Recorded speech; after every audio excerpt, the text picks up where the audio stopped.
Emily had always been fond of dolls. Her collection had grown over the years, filling every corner of her room with delicate faces and elaborate dresses. Some were gifts from family, others were antiques she had saved for, and each doll was special to her in its own way. But the latest one, the one her grandmother had given her for her birthday, was different. It wasn't like the others.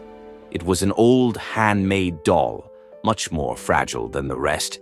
Its hair was long and jet black, but its face was blank. No eyes, no mouth, just smooth, pale porcelain. When her grandmother handed it to her, she said something odd.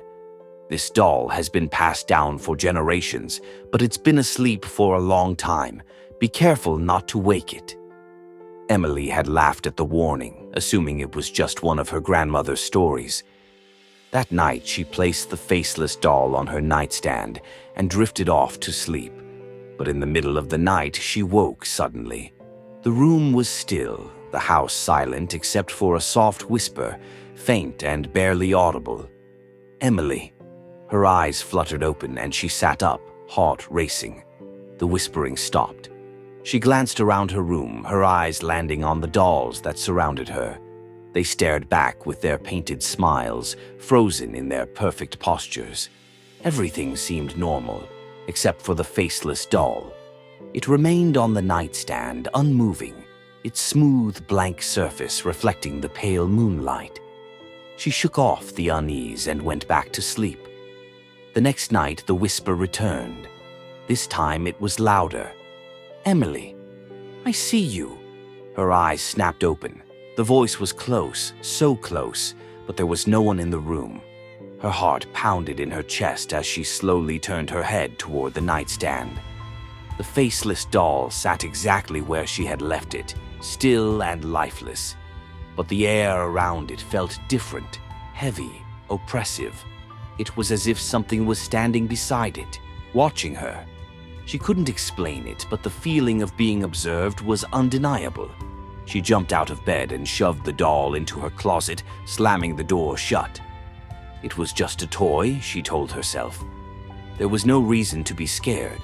She was too old for such childish fears. But that night, the whispers didn't stop. In fact, they grew louder, more insistent. The air seemed to thicken, the temperature in her room dropping. She pulled her blankets up to her chin, squeezing her eyes shut. She could hear it, moving, shuffling.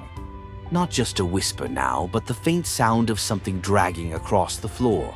Then came the voice, clear as day. "Emily, open your eyes."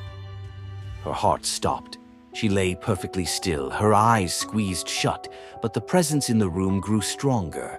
Her body was frozen with fear, and she felt the weight of something pressing down on her, as if it was standing just beside her bed. "Emily, let me see you." The whisper turned into a slow, guttural rasp. She couldn't bear it any longer. Trembling, she flung herself out of bed and ran to the closet. She had to get rid of the doll, throw it out, burn it, anything. She yanked open the closet door, but the doll wasn't there. Instead, it was standing upright in the middle of the room, facing her. Except now it wasn't faceless anymore.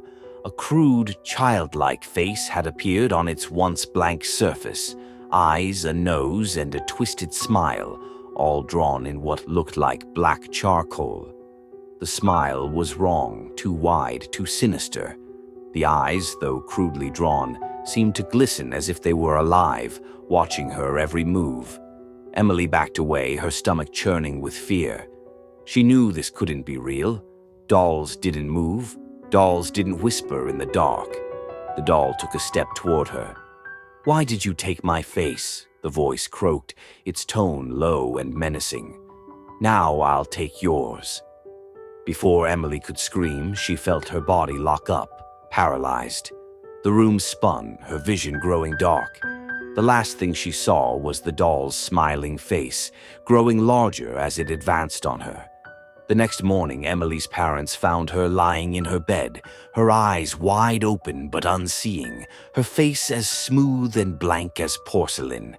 In her arms, she clutched the doll, now sporting a new, perfect face. one that looked eerily like Emily's. And as they took her away, no one noticed the faint whisper that echoed in the empty room. "Emily, come play with me."